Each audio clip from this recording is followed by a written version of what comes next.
We are starting with this session with the introductory remarks by our Principal Dean, Professor Ifat Hassan ma'am.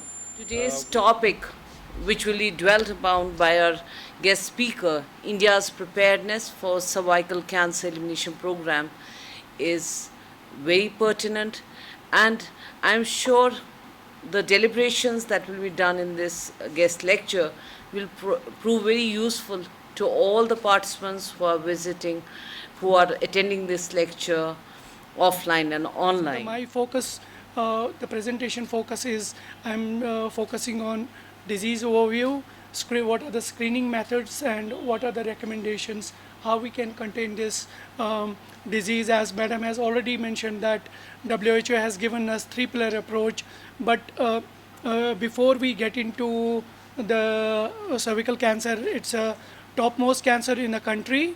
I would say, although if you see the statistics, it is the number 2 cancer, but if you actually see the rural, the majority of the women in India resides in the rural India. So, and it is also called as a poor women's disease also. So it's caused due to the infection of human papilloma, high-risk human papilloma virus infection, which if it remains persistent over a period of up to 10 years, so they can develop a precancerous lesions. So